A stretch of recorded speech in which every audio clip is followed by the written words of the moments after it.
It was Get your mic. It was literally the first time that I laughed that hard, and I felt guilty about it, like a little bit, because I was like, you know, you feel like after someone like that, you know, after you lose your dad or your mom, like that you're not allowed to laugh like that again. But I like even woke up the next morning feeling happy. Aww. So it is a superpower. And I was so happy you were going to, I was like, please say make people laugh. Please say make people laugh. Because it's so true. It is. Not everybody has that. Like, I can't make people laugh like that. Like, we can't do that. That's pretty amazing. Well, any consolation, I was just going to share this with you before you said that. And today I was walking with Leanne and I saw your house and I was envious of you and Darren because you guys seem to have shit locked down so much, and I thought I want to do what Darren does. He gets up, he runs, he's healthy, he loves his job. Like I was like, and here I am sick as shit and going through this like depression where I'm like, I just want to get better, I want to get healthy, I want to be skinny, I want to fucking have my shit in control. So I will pass that forward back to you. Aww. And not to take away from this amazing podcast you're about to listen to, because that the subject today is Well, you say it. You got the mic. raising boys, the most important conversation from a man who is in the midst of what is this masculine crisis in America, the toxic masculinity that was embedded in my childhood. I didn't ask for it. It was embedded. I said a joke on stage the other day that really freaked everyone out.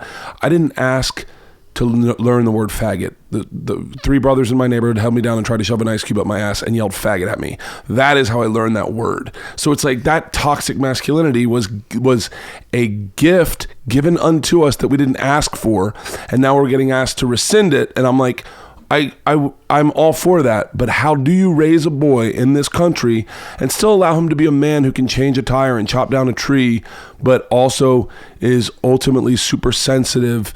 So that is, thank God I don't have a fucking boy. Thank God. Yay! Boys. Thank God indeed, right? I am glad you don't have You a don't boy. even have a male pet, do you? No. A cat. Oh, you have a He's male allergic cat? though. Our cat is You need to get yourself a boy dog. No. Because the dogs, all the pets are ultimately mine. You need another penis in this house. No. Gus's penis has been whacked anyway, so he's the only penis in the house. He's enough. All right, Believe I'm gonna me. go for a hike, and I'll be back. All right, I'm going to babe. walk up to Fryman from here, do Fryman, and then walk back. Okay. Well, that's a good one. Enjoy the podcast, guys.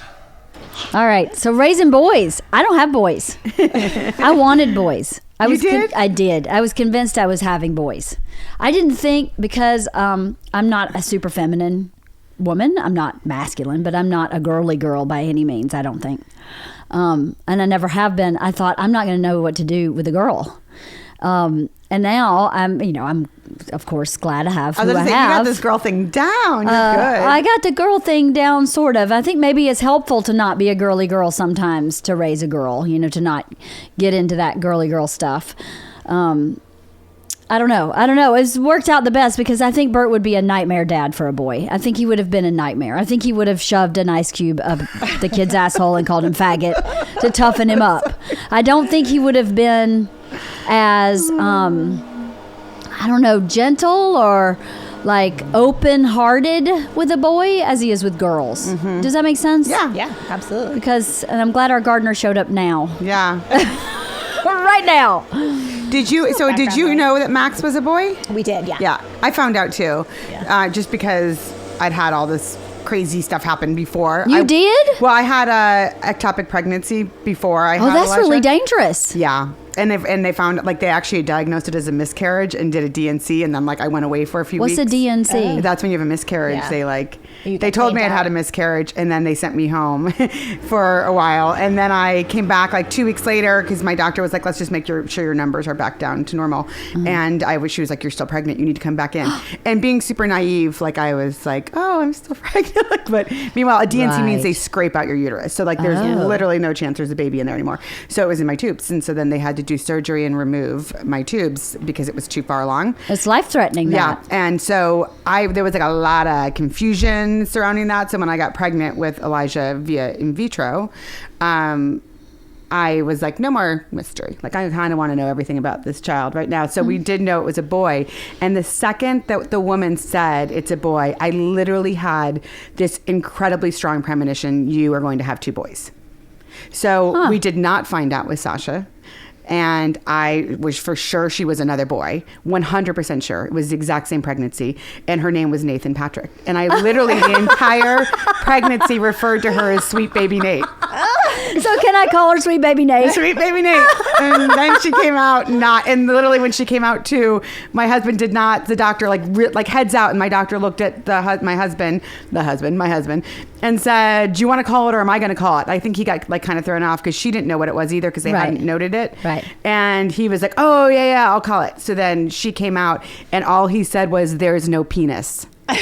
So all I thought was my baby boy has no penis.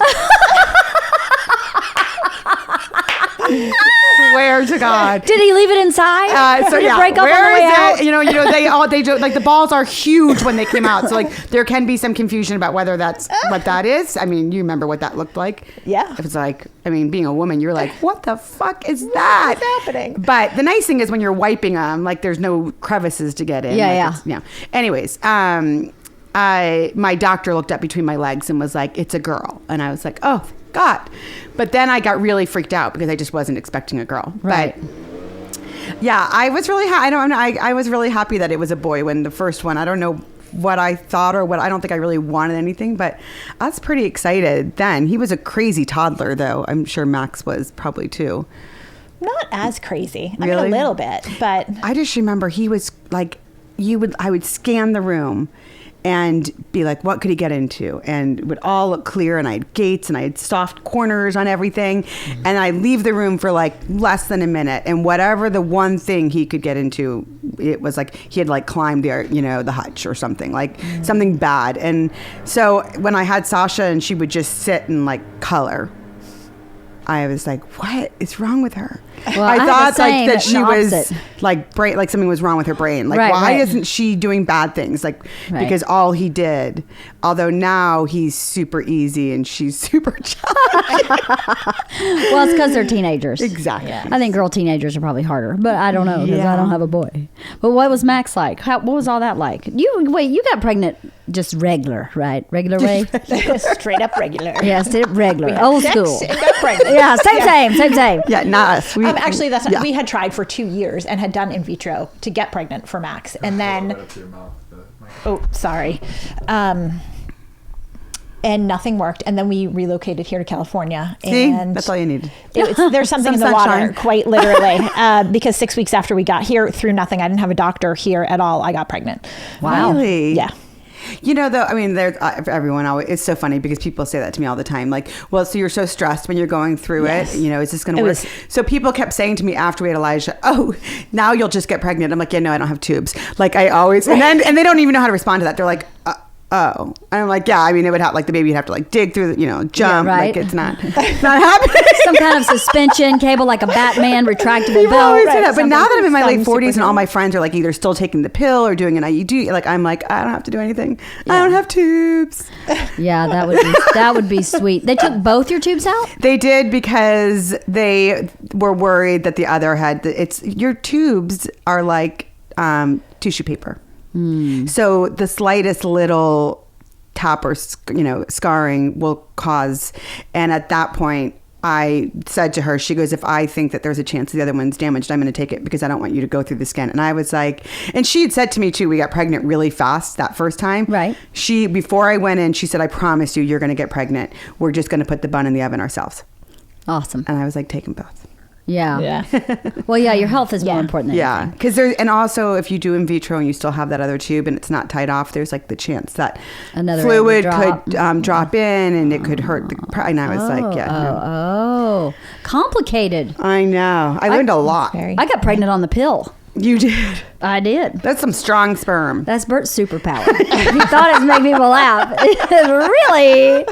Super sperm. No, I was on the pill, but I had some hormonal imbalance where I had a lump in my breast, and my doctor was like, I think this may be your birth control pill. Let's change them and see. But it was like 3 or 4 months after I had changed pills. and I got pregnant. So I think I just had some kind of funky hormonal shift related to those pills changing, even though it was plenty of time, as according to the doctor. Yeah, they just didn't work. But what a blessing. Well, in all honesty, I don't think I would have ever gotten married or had kids if it hadn't happened that way. I think it was divine intervention. Really? I do. Because I would never have willingly just said, yeah, let's get pregnant. We weren't married. Right. We had been dating for over a year. And, in your early 30s, you kind of know whether this is going one way or another. But based on my background with relationships, my mom's in her 6th marriage. My dad's had 2. And I didn't have any good, feelings about any kind of getting married and staying married.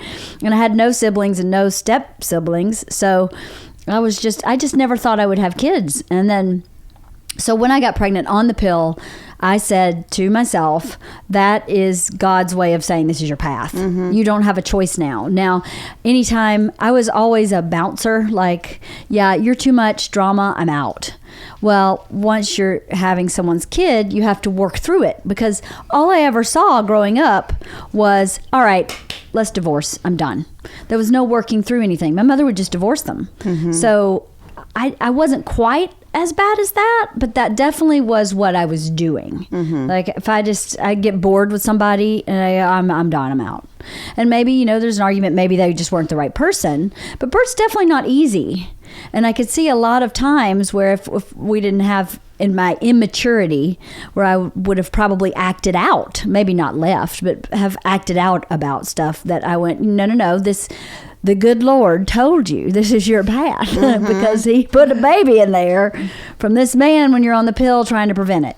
So this is where you're supposed to be. Right. So for whatever reason with Bert, this is where you're supposed to be. So, because, he's not super easy all the time. And I think if I hadn't had that, I would have been much more likely to have behaved like my mother, which is not that healthy, Mm-hmm. So it was kind of a blessing. Yes, it is. I mean, it was a blessing in a lot of ways, but I don't think, we may have gotten married, but it would have been a long time before I went, okay, let's have a baby. Right. So I was writing. I had this career. I was getting paid to write. I didn't want to stop doing that. And I knew the person I was couldn't just phone it in as a mom. I'm just not that way. And not to say that women who work phone it in, but I just have a hard time I have like one big main priority, mm-hmm. and it's hard for me to have 2 big main priorities, and other people can do that great, but I just was like, once that kid gets here, I'm not going to be like the mom that comes in and out. I'm going to be the mom that's there all the time. So everything else put on pause, which is fine. Yes. Now we're cranking up the engine again a little bit, right? A little bit. So having boys, you both have girls too, and both your boys are the oldest, right? Mm-hmm. Girls are 2 years younger for both? About 3. Mine's 3. 19 months. Yeah. Okay. All right. So what was the big difference between the 2? What do you think? Right after what did you notice besides, Jeannie just said Elijah was really active and Sasha was she was really chill as a toddler. And it could have been me too. Like, she was my second and my last. Like, I knew that was probably going to be it. So I held on to her and maybe babied her a little bit longer, but he would never have let me do that. She let me do that, but he was like, he was walking before he was 1. He was he was in a toddler bed before he was 1 because he was throwing himself out of his crib. Like, he was so active and fearless that he just had me running like crazy all the time. And she was just so much more chill. So from when they were little, that was definitely a huge difference. Right. I could not believe how different both experiences were. See, I think mine's a little bit the opposite, actually. But my kids are, I swear, I say it all the time. I'm like, same genetic pool, same upbringing, and they couldn't be more different. They're like night and day. And Max is super curious and into things, but he's not a climber. He's very cautious in that regard. Uh-huh. She is much more active and outgoing, hence 9 broken bones. Right. You know what I mean? Right. Like, she's the kid who goes out and does that kind of stuff, whereas he not so much. That's interesting. But that's so interesting. So what do you think is the hardest thing about raising a boy? What's the hardest thing? That's a good question. I think it changes, honestly, at different points. Yeah. Because from them being little and now, I think now is so much more challenging in so many ways. Like for both of them, honestly, being teenagers, I think is far more challenging than being toddlers, even though that's more physically demanding on us as parents. The emotional stuff that comes with teenagers and managing their world and their expectations and school and social life and all of this stuff that they're exposed to that we never were, and how to help them grow up to be successful adults. I don't know. I think that's way more challenging now. Yeah.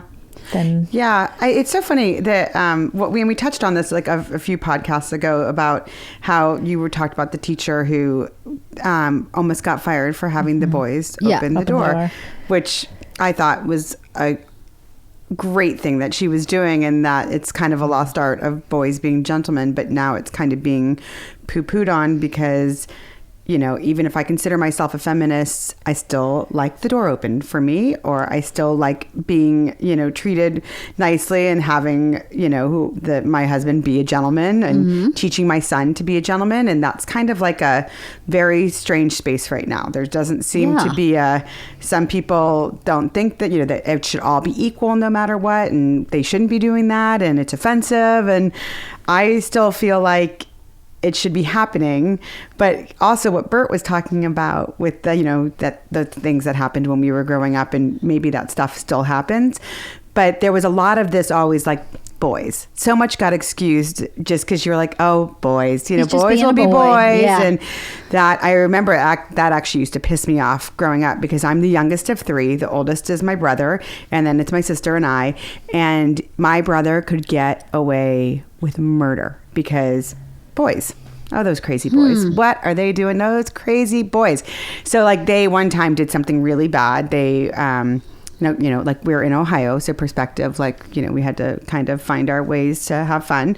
But they broke into a school, stole the fire extinguisher, and invited their football rivals to meet them in the parking lot to fight. And then they were going to, when they pulled in, spray the fire extinguishers all over their cars. Hilarious. So the other school outsmarted them and instead called the police and said, this school wants to fight us in this parking lot, and we're afraid to go.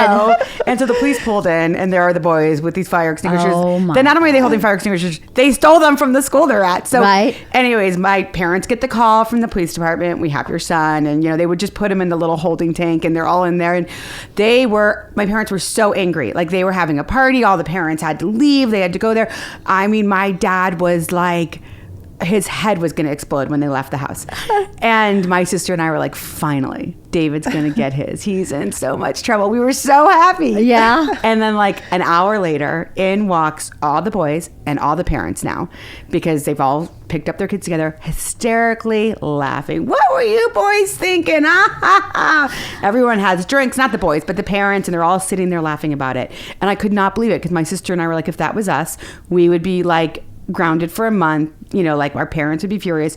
But it was like this whole like the different standard that boys will be boys. And I still see it and hear it among friends of my, you know, Elijah's who are a little bit more, you know, advanced in terms of their social behavior. And I mean, he's 15 now, and what I was doing at 15, you know, is way worse than what he's doing. And as a girl, but I still hear the boy, oh, those crazy boys, you know, and that it's not a big deal. So I do think that there's still definitely that different standard that we grew up with, that what boys can get away with is much different than what girls can get away with. It's much more acceptable that they can do certain things and that girls cannot. And so will that change over time too, as all of this has? I don't know, but it's still for sure, now that my son's in high school, it's still there. That's so funny. I don't think it's there enough. Oh, really? No, because sometimes I watch people parent their son, and I go, he's just being a boy. He's not actually being an asshole. Yeah. He's just got more testosterone than we do as women. Right. So you need to just let him do that. You know, if he's going to pick a badminton racket up and throw it across the yard. Yeah, that's not the best behavior. But at the same time, it doesn't make him a degenerate. No. It makes him a boy. Yeah. It makes him, he's just being a boy. Right. So it doesn't mean that you let it slide, but it shifts your perspective a bit. I think to say naturally boys are more aggressive because they have testosterone in higher quantities, and some of that stuff is a result of that. Yeah. I don't know. I when we go back to the South every year, coincidentally, all of my kids' generation's cousins, all of them are girls. There's a boy that's like a sophomore in college, but the rest of them are all girls. But every once in a while we'll go somewhere while we're there where there are boys their age, and they are so drastically different than boys here. They're like, in good ways and bad ways, I think. They're much less articulate. They are much less integrated sort of into the group, where boys and girls are hanging out together here, and it kind of flows effortlessly that, when all our families get together, the boys and the girls are all together. They seem to be much more separated in the South. From my observation, I don't spend a lot of time there. I'm there a couple weeks a year. Yeah. But I find that really interesting too. But at the same time, they're still doing some of that stuff the teacher got in trouble with. They're still very aware, hold the boat for the girl so she can get in the boat. Yes. Make sure that you don't leave her behind. Yeah. That's very much in the parents' radar. Yeah. They're teaching the boy to make sure that the girl is taken care of in a respectful way, not in a demeaning, she can't get in the boat by herself. It's not that. It's that be considerate and make sure you hold that for her so she can get in safely kind of thing, which is, I think much better. Yes. And I love that. I love the whole chivalry, being a gentleman and chivalry, and my daughter's been having a rough few weeks, and we have sat our son down so many times being like, you need to be a really good guy to her right now. You need to look after her. You need to make sure she's okay. So I have noticed he goes and checks in on her and asks her how her day was and stuff like that. But it's like, I don't understand why people are offended by teaching the boys to look after the girls. Well, the current atmosphere we're in, right? The hashtag Me Too has got to be really confusing for young men to not know what they're supposed to be doing. Is holding a door okay, or is it not okay? I mean, it's got to be really confusing. Yeah. What do you think, Cathy? I think it is really confusing.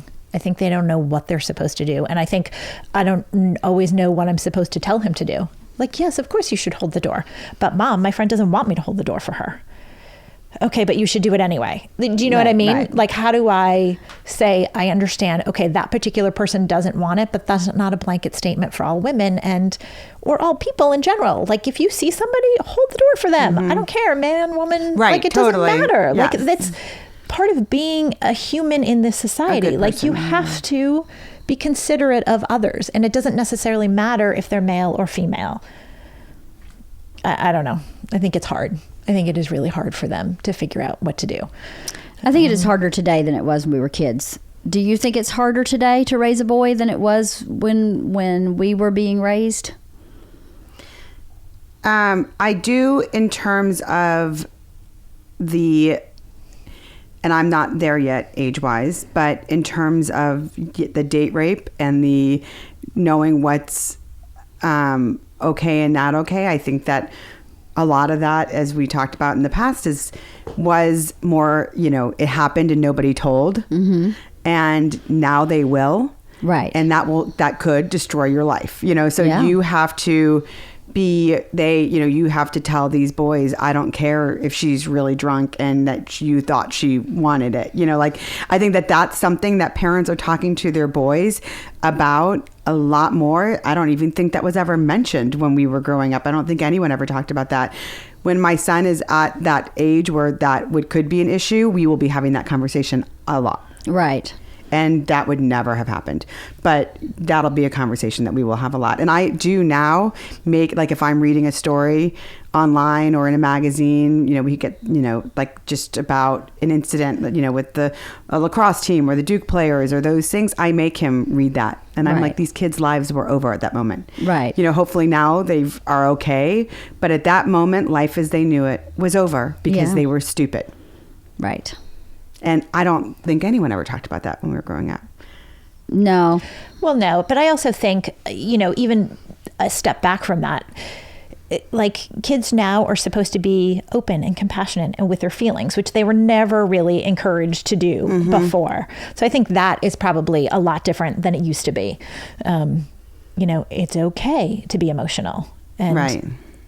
But is it really like that? I think that's also challenging, because I don't know that it really is safe, particularly in his peer group or the other boys. I don't think it is. I don't think they think it's okay to be emotional, but like, we're trying to tell them that they should be, but no one else is. No. You know what I mean? Yeah. So I think that's also another really confusing thing. Like, what are you supposed to do? Are you supposed to have emotions? Are you supposed to tell people? Are you supposed to keep them bottled up? Right.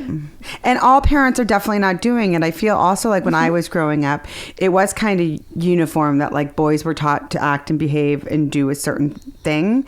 And I don't think that's happening anymore. Our first instance for sure of that was he had his first homecoming dance this past fall because he's a freshman in high school, and he asked a girl, and we had many talks with him before that about how he behaves and how he treats her. He didn't really know her very well. We didn't know her parents, but everyone went to this like pre-party where we took pictures and we got to meet her parents, and she was really sweet.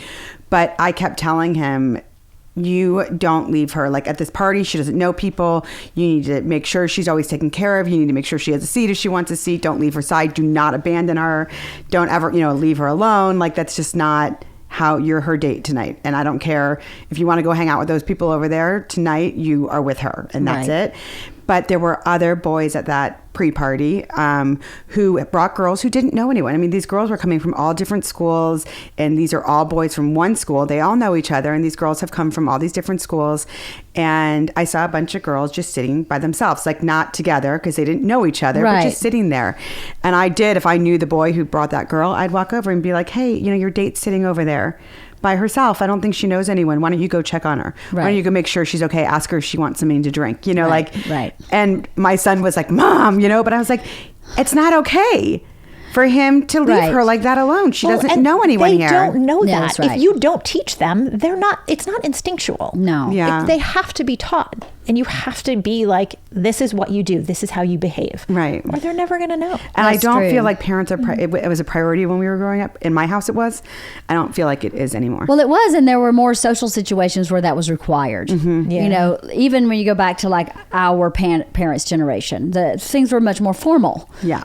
There wasn't 80,000 things to do. The one thing you could do would be to go to the social hall, to the dance, the one Friday night a month where they had live music. And so you figured out how those things worked. And then our generation, it got a little less, where we were cruising in cars or doing whatever we were doing.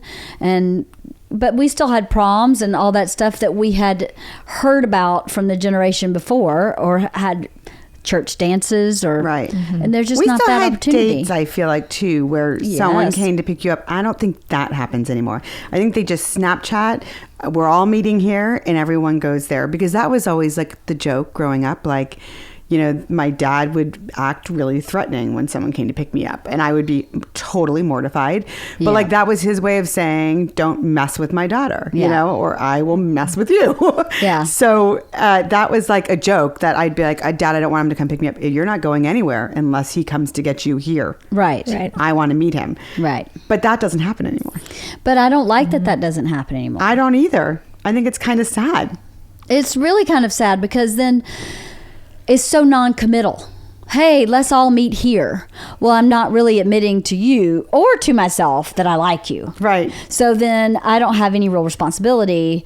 And if you don't like me, then I'm not risking anything. But that's not really real life, Socially, they're not picking up those skills. They're not picking up those skills. And that's really hard. Do either of your sons have a girlfriend? No. No girlfriend? No, other than I loved the girl he brought to the dance, and her parents were lovely, but and I know that they still communicate, but he's not there yet. He's not there. Well, that's that's okay. But we have tons of friends we have friends whose sons do, and it's just a different, also like the comfort, level of them being together in front, like, Sam, who's been on, who did this sex one, her son has a very serious girlfriend, and they've been dating for a long time, and she's darling, and they're super cute together and very committed. But like when they're together and you're at their house, like they're together. And even like Sasha comes in, she's like, oh, they were making out on the couch. They're making out? Wait a minute. They're making out in front of everybody on the couch? Well, they kiss, yeah. They do? Yeah. Is it really making out, or is it just a kiss? No, they're together. Like yes. We need Sam here to like confirm. But, yeah. But I think what she's doing, though, is better than them doing it like sitting in some park. Like, I'd rather have them in the house. Yeah, so you keeping an eye on them. Yeah. I would never have done that. Oh, my God. Oh, no. Oh, my God. No. My oh, dad. my God, never. No, God. No. See, this is how times have totally changed. But I think that now parents do feel safer, though, having them in the house. First of all, I never even had a sex talk. Did your parents give you a sex talk? God, no. I never had a sex talk. No. You never had a sex talk? No. Yes. I remember your dad. No. Just go get the pill. No sex talk. Yeah. So have a good night. But that even would never have happened in my house because, there's nothing happening to anybody. Well, you're Catholic. Exactly. I was just going to say that. So nothing's happening. You don't need anything. Happen. No, you're not married. So forget it. there was no talking. There was no nothing. So I can't. Like nowadays, like parents are like having this amazing emotional conversation with their child and getting them on birth control and making sure that they have their first experience is lovely. And I'm like, I can't even, like, that's crazy. And I hope that I am that parent. I hope that I can be that open when the time comes and have a really good conversation. But it was just so not the way I was raised that it's hard. Mm-hmm. And again, the conversation with him is so different than the conversation with her. Right. Yeah. Well, it's interesting. I was listening to a TED Talk yesterday on a podcast. It was called something like How to Raise a Child to Be an Adult. And it had several different topics within that broad topic. And one of them was about sex. And I thought it was a really great piece of information. They had said they had done a lot of research worldwide about sex with teenagers culturally, and how the cultures are different and how those cultures talk to their kids about sex. And I guess the healthiest sex life among teenagers are the Dutch. And the Dutch talk about sex from a very young age, that it's something to be enjoyed and something to be shared and something very natural, and that you do it with the right person for the right reasons. But that their culture is very open about sex. There's no taboo. There's no secret. There's no like...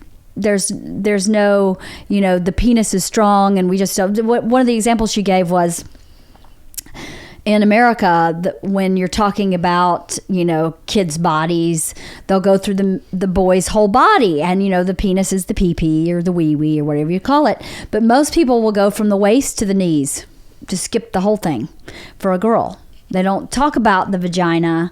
It's just not named for most people in the United States. So somehow subconsciously that means that that's taboo. That's not something we need to deal with. That's not something you need to learn or know about at all.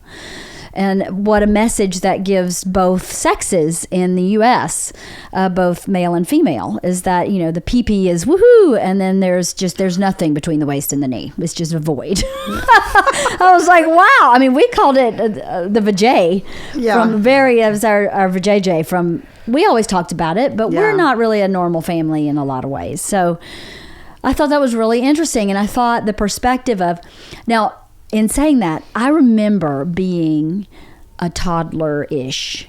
And I remember my grandmother, my mother's mom, was at our house. My parents were still married. We were living in a farmhouse on my other grandparents' property. And I remember her helping me put my underwear on. So I must have been probably before kindergarten. And she would go, oh, don't touch that. Shoo, shoo. Don't touch that down there. Shoo, shoo, shoo. No. Shoo, shoo. About my vagina. I remember that very vividly. Wow. So I was like, not only was it not talked about, it was dirty. like, ew, Right, you can't touch it. Don't touch that. Ew, shoo, shoo. Keep your hands off that. Shoo, shoo, shoo. Oh my gosh. So I wonder. That's amazing. I remember that very clearly. And I Wow. think, well, and my mother was so promiscuous, you know, when she was single. And that was her mom? that was her mom. Wow. So I don't know that I ever really, sex to me was about like control. And it wasn't about pleasure. Like, you really should enjoy yourself. I mean, God made it pleasurable for a reason. I feel like I've talked about God so much in this podcast. I'm not even that religious. But you know what I mean? Whoever made our human body made it have a self-pleasuring mode, you know? So, and we're like the only species on the planet that has that. So why would it be there if it weren't meant to be experienced, you know? So why don't we talk about that with our kids? Not that we need to talk about it when they're 10, but at some point there should be a natural place where you go, okay, here's the skinny.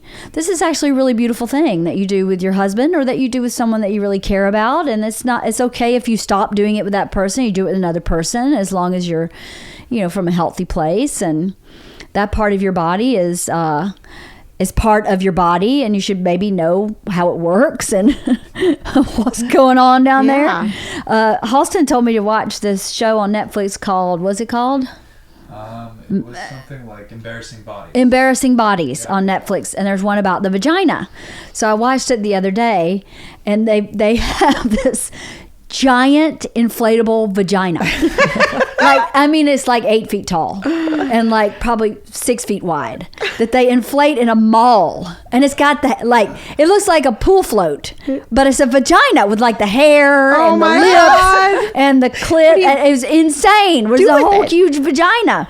And they do this kind of like with the big pointer. Does anyone know where the vulva is? And they're pointing at it, and I'm like, where was this? This was on Netflix. But what country did this float? In the UK. Oh, well, I was gonna say in Denmark, like Right, in Denmark. It's definitely not here. Because aren't they the happiest people? I was gonna too? say the damn Dutch. They like have everything. They're the like happiest the happiest people. kids. They're like best education. Yeah. Like So they're doing it right. They're doing apparently. something Clearly. right because they're like the happiest people in the world. yeah. Yes, but I don't know. I think that's something to really think about. You know how, because we are not there yet.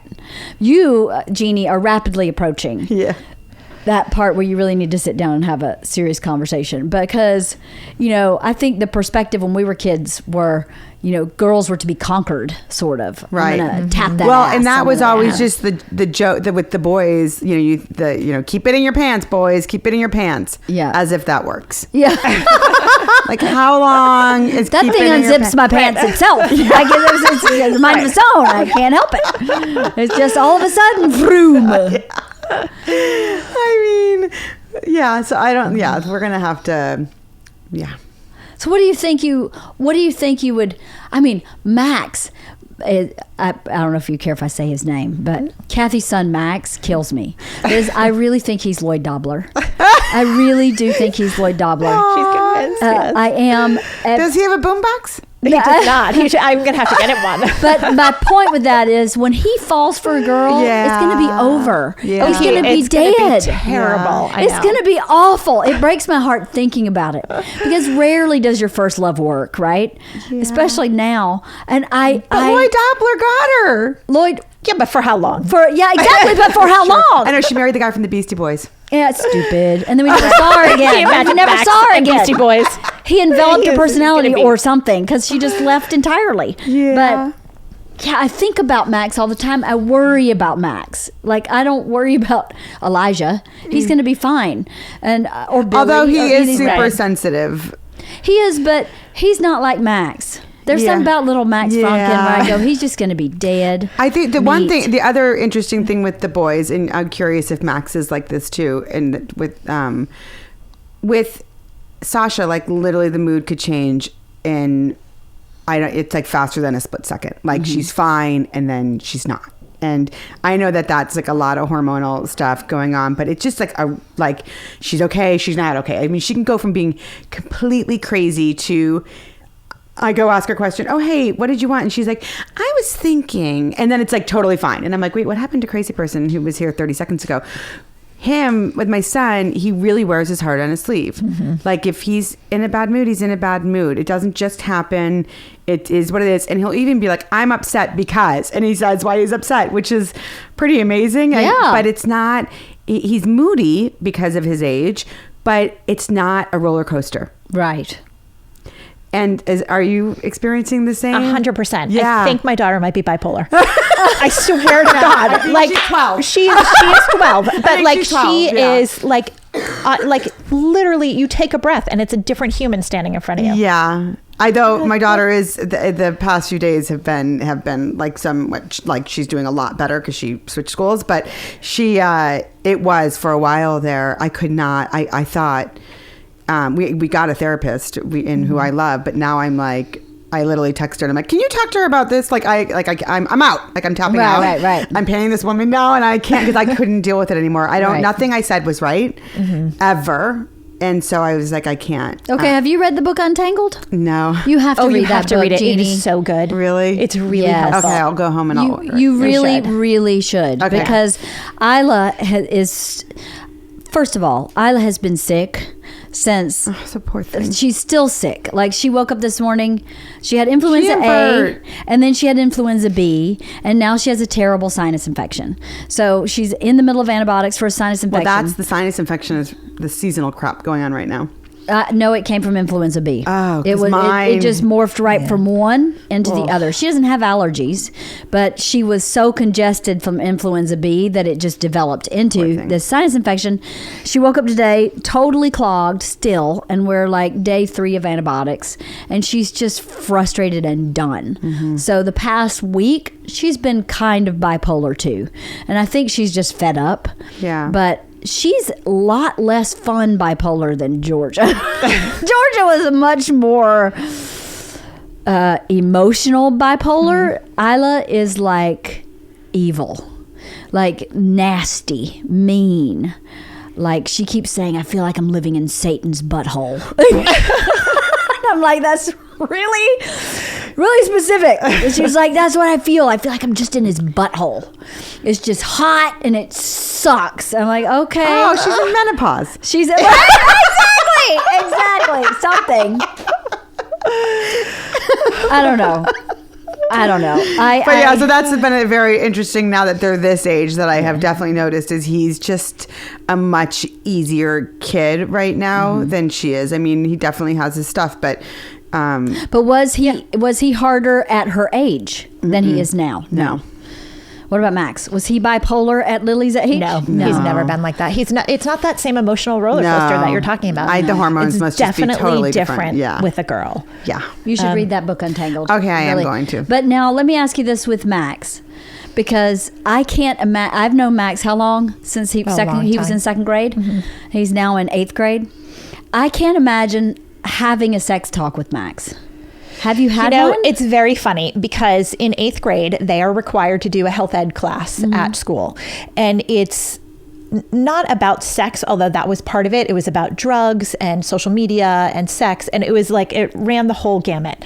And he, of course, got placed in it in the fall instead of the spring. And I was like, seriously? Like, he's so immature. Right. Like, he's really young. Spring would have been better. 6 months would have been great, right? He was beside himself for this 6 months. Why are they doing this? I can't possibly handle this information. He was our total wreck over this Stephen class. Fromkin. He is so Stephen might Fromkin. be related to my husband. So we had a lot of conversations because they actually had homework and they had things to discuss and whatever. And he was really, he would come home and be like, why did they tell us this? But you could tell it was, I need more information. I don't understand. Right. And why That's are we why talking he's bringing about it up to you. Yeah. But in this whole, I guess, emotional guise of like, I can't handle it. Oh, although your he was dinners must have been really amazing. No, because the funny thing is he will not discuss this with Stephen. Oh. Which is so interesting. Stephen is devastated by it. He's like, I don't get it. Why? I don't know why, but he will not talk about it with him. How interesting. Isn't that weird? Oh, that is weird. That is very strange. And I wonder if it is that whole masculine male thing, like dad is dad. You know, he puts him on a pedestal, and I don't know if it's because he's showing emotion that maybe he wouldn't be accepted, although that It also is so could not be realistic. personality-wise that they're so similar. Maybe. That it's easier. When you talk to people about, and this is your personality, you are able to very calmly and clearly explain something, whereas Steven is very much like, oh, Max, well, let me tell you. And you're like, he's going to be like him. Right. Maybe.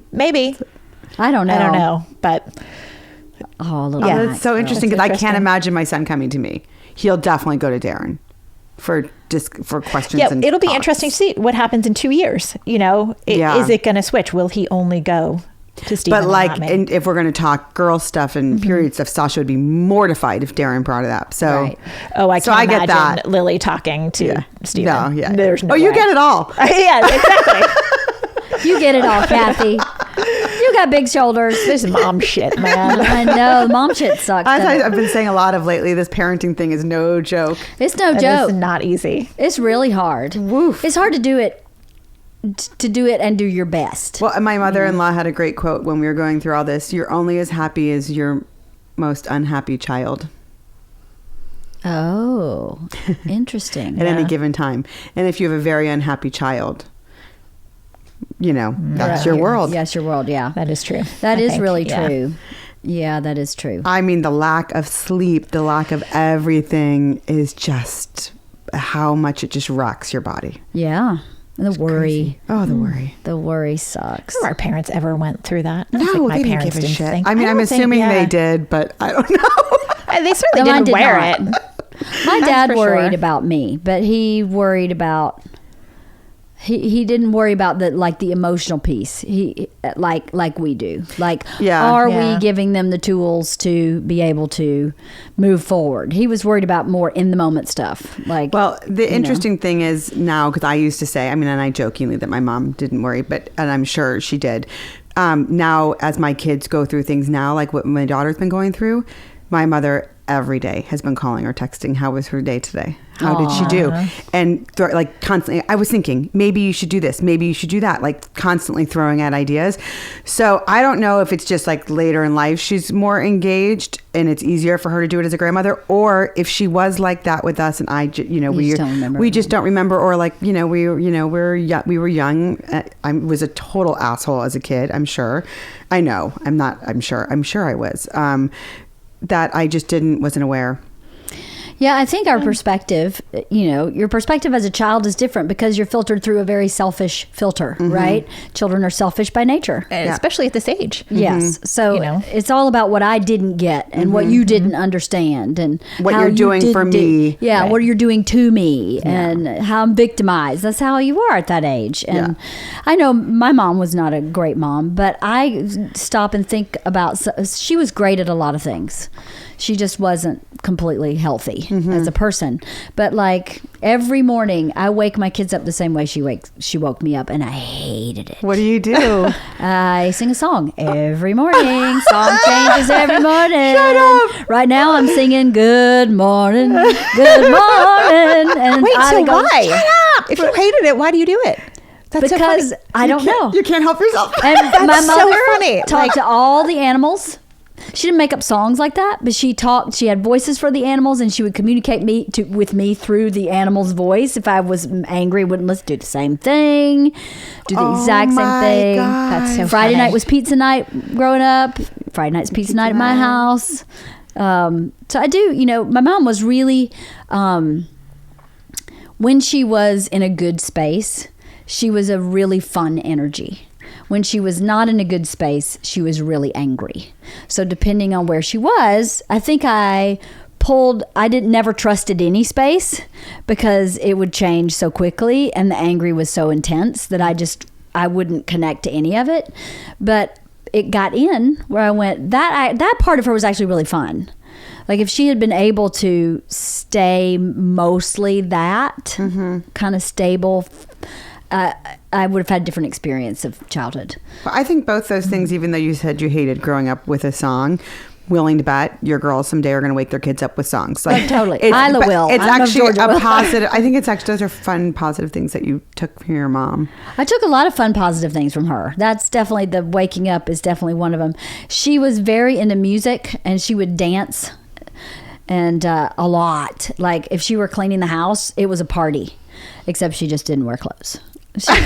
She would just clean the house entirely naked if it was the summer, because it's just party. too damn hot. It's so funny because she was like the completely anti of your grandmother, it sounds like. Oh, my grandmother is a 5 foot tall, devout Southern Baptist, and my How mother. did your mom come out like that? 5'8", Probably rebellious Yeah. against that. very rebellious. you know? Yeah. And you're kind of the both. Yes, I'm the middle for sure. But my dad's pretty level. But I think I have my mom's personality. I just am not mentally impaired. Right. You know, she had trauma that caused problems. So I think I'm definitely much more like her than I am my dad. Right. My dad's pretty cool. You know my dad. Do I seem like my dad? Yeah, I definitely see parts a little of you. bit, yeah. Friendly. Yes. Well, and Never definitely the meets a do it stranger. the part that's like I can do that, you know, like the do it yourself Oh, yeah, part. definitely that's that. my dad, Yeah, you definitely you don't ever look to like, where can I go get that? You're like, oh, I can do that. Yeah, we can do that. Yeah. Well, I can do that. Yeah. Okay, Bert wrote some questions for us. Okay. I have not read them. So let's see what he has to say. How to raise a boy to become a man who does man shit in LA. How do you raise a boy to be a boy and do man shit in LA? What is it like? I think in did it maybe mean not like in general, like change a tire, like Yeah, probably. you know what I mean, Dig a ditch. right? Ride an ATV. You know, it's interesting because Stephen does a lot of stuff around our house. He's very much a do-it-yourselfer kind of guy, and Max has zero interest. Unless he can take apart whatever tool Stephen's using, he does not want to learn how to put it back together or use it. Interesting. Yeah. Steven's so handy. Unless it's I was like, about to say he's very handy. he's super handy. He's great. My husband likes to But- think he's handy, but I usually have to hire someone handy to fix what my husband to unhandy his tries handiness. to do. But he wants to, Right. like, for sure. Like he feels really good about like when he has like a day and he gets something done. But he makes my son help him with everything. We try, and his interest span is very short for that kind of stuff. He did help me put together an above ground pool, Max. If he's interested in it, it's a lot easier. If he has a benefit from it, If he has Well, my but it's undivided also- attention and talks nonstop for 2 hours straight. Max just hilarious. jabbered the whole time we put this pool together. He was a big help. Yeah. He was a huge building help. is a huge thing for him. If he can build something, 100%, or take something apart, yeah. Like when we need stuff destroyed, destroyed. he's happy to do that. Can you just assemble this to the smallest part, But like if please? it comes to any sort of like gardening or anything, could not stand it at like all. hard work. Like hard work, or you know, Steven's in the process of refinishing something right now. Like Max can't stand the vibrating, like the feeling of the sander, sander? which is, you know, a sensory thing. It's kind of annoying, you know, Yeah. once you stop sanding and your whole body's still shaking. Yeah. It's not a great feeling. So I get it, but yeah, I don't know. It'll be interesting to see. Like the other part too is, do they ever really need to know how to change a tire? I mean, you got should, AAA. but right, there's always something. Well, that's what he said. I You see know? here. Ordering an Uber, posting to Instagram versus changing a tire, chopping wood. Like that's what he meant. Like how to, Right. to do man things. Will they ever need to chop wood in LA? If there's a Holocaust, I'd be looking for a boy that knew how to change a tire and chop some wood. right? So that's the hard part is like, I mean, hopefully we'll never need that. Never Right. have any kind of crazy natural disaster in which we need those kind of survival skills. Right. But I mean, it's a good question. How are they necessary anymore? I do. Well, I do. You know, one of the things that has been a big adjustment for our son in high school, and it's been a really positive one, is his school is not super close to our house. So he takes the public bus, and he has a tap card, which is like a student tap card, and he knows how to take the bus all over now. He knows exactly the numbers he wants to get on. He knows the express ones, and he knows if the express isn't running, you know, as often as it is, he can jump on the other bus, but he'll sit there and look around to see if an express is coming, and he's actually hopped off a bus and then jumped back on an express behind it because he knew. And they get off sometimes and have dinner somewhere and then get back on the bus. So he's become much more self-sufficient, and he knows the LA bus system like the back of his hand now. So That's I I actually feel really good about, like, he doesn't use a lot of Lyfts or Ubers because, number one, I'm not going to pay for it. That's ridiculous. He can get on a bus. Right. But it's so funny because when I say to people, they're like, oh, how does he get there? And I'm like, the bus. And they're like, oh, there's a bus. Like, and I'm like, not a school bus. He gets on the public bus. And that's how he gets there. He's met tons of people. The drivers all know them. You know, it's been really, really good for him.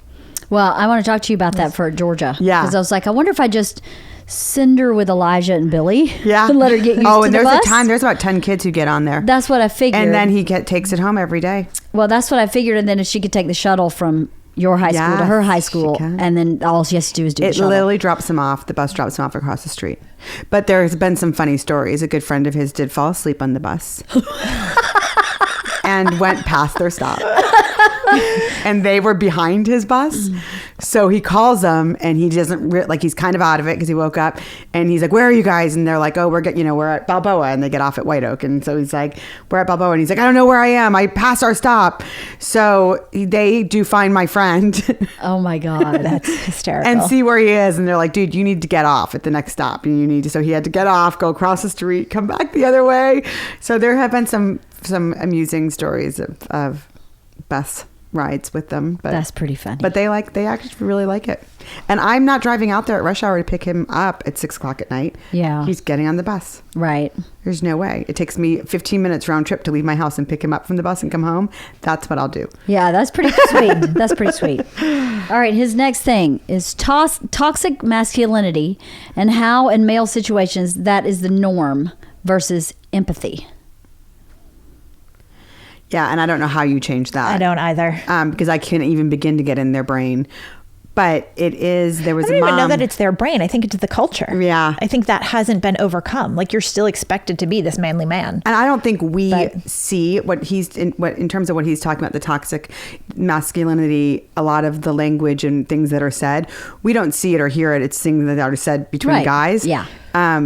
And I don't check my kids' phones, but there was a mom whose son was on my son's soccer team who came up to me and goes, oh my God, this group text, they had this soccer group text. She's like, what they're saying, it's disgusting, these boys. Like, I don't know if I should say something.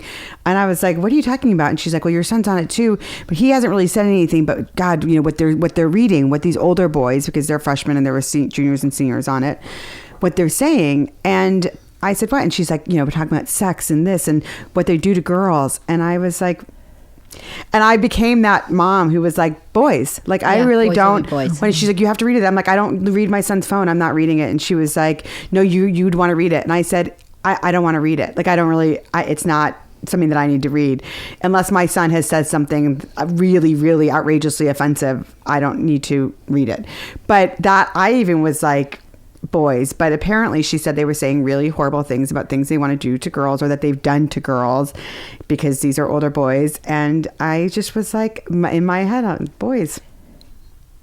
They didn't say anything about raping a girl or hurting a girl. This is just what was happening. And they just want to put their penis. Wrote it off as boys. Well, in that podcast that I listened to, again, actually, there's like 3 parts to this podcast. One of them I want to talk about in a different podcast than today, but one of the experts in this TED Talk was talking about our generation of parents have become checklist parents, where our kids run on checklists. Do you do your homework? Do you got your soccer stuff? Do you got this? Do you got this? There's so few opportunities for them to be left to their own devices because we're not the same parents our parents were. We're not raising latchkey kids as a generation.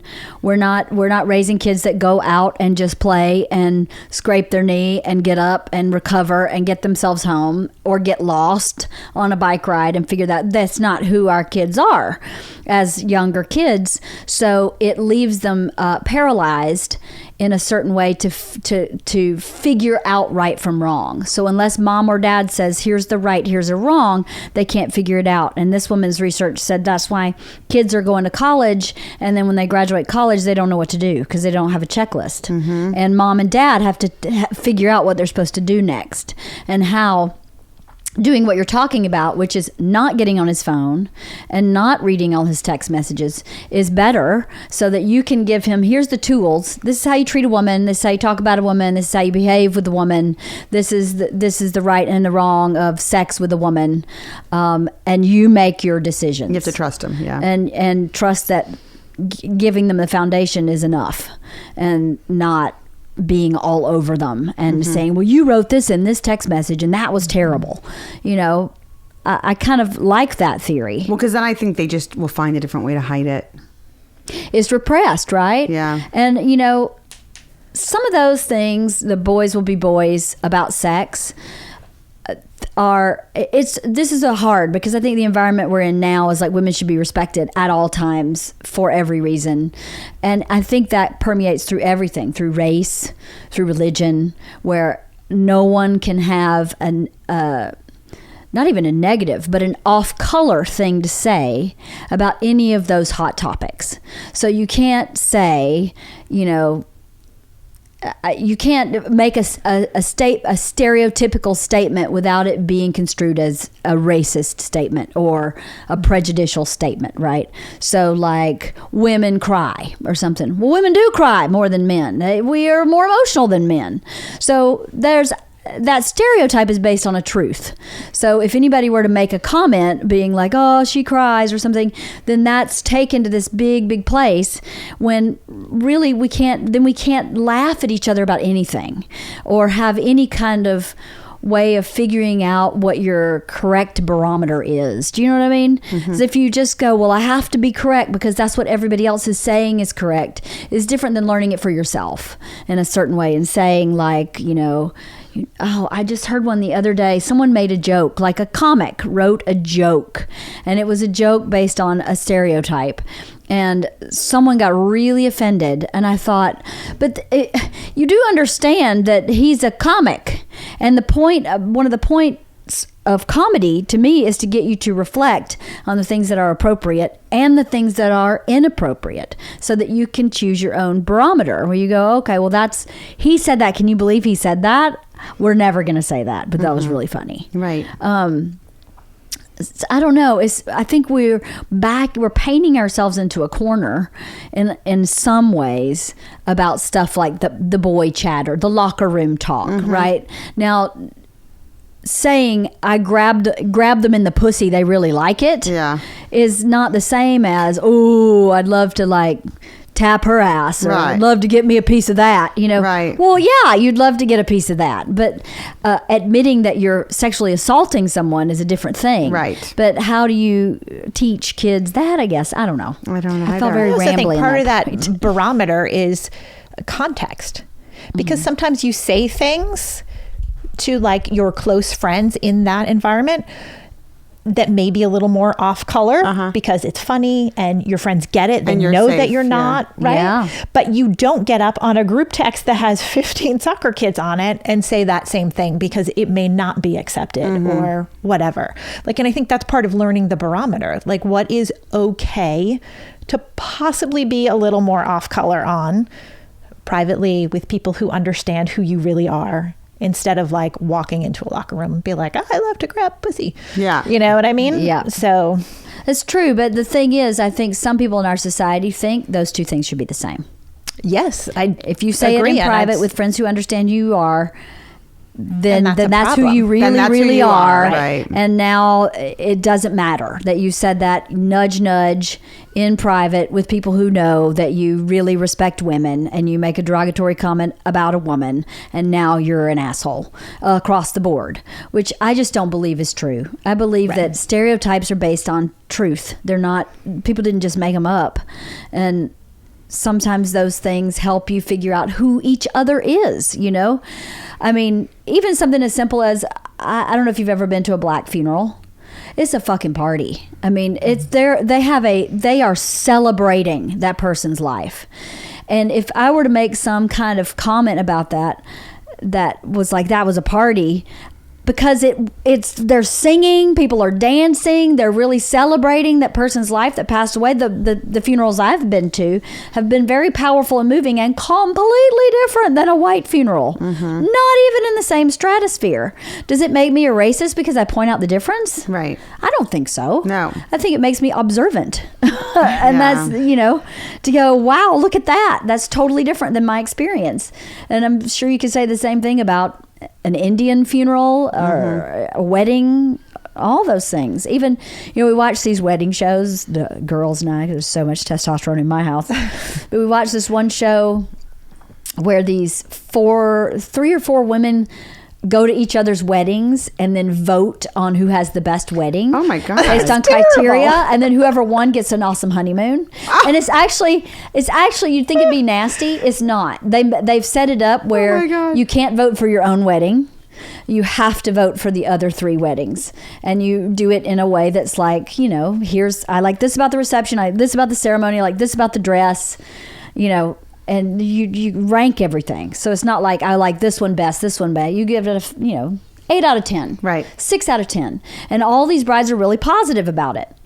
But when there is a culturally diverse set of 4 women, it's amazing to watch these weddings. And then how after you different watch they are. and how different they are, and then as you watch a season of this show, there are themes. Like the African American weddings have very similar things in them, and then the white weddings in the South have very similar themes, and then white weddings in the North have very similar themes. And you go, well, that's not racism, that's cultural, that's part of your culture. So I don't know, I have a hard time with that. Right. I think that we are just not accepting that everybody is a good person. Not everybody, but the majority of the people on the planet are fairly good people and don't mean bad things when they say. Everyone's so hypersensitive right they're now. so hypersensitive. So how do you then, I agree with you. I think that text message, if no one was getting hurt and nothing was like, I'm going to hold her down and fuck her, and then they're just talking boy talk. And so many people just don't see it that way. Yeah. In LA. Anyway. Maybe everywhere. I don't know. What do you think? I think it's probably everywhere. You think it's everywhere? Okay. I don't know about that. But The rest of Bert's questions are one words. Yes. So not really a formulated question. The next question is drugs. You guys afraid of drugs for your kids, or you think they'll be any worse than girls? I think it's different than boys. No, I think it's the same for boys and girls. I think so too. So I don't know if it's because mine is the oldest and so is yours are boys. And it tends to be a characteristic of the oldest, but it's not always. But mine is a total rule follower. Yeah, my oldest is too. And control. My oldest is too, yeah. And so he, like right now, like is such in control. Like I just like it with that, anything that seems out of control freaks him out. So I'm not worried about that at this point, luckily. Are you worried about drugs for Max? I worry about alcohol, actually, more so, only because he is incredibly impulsive.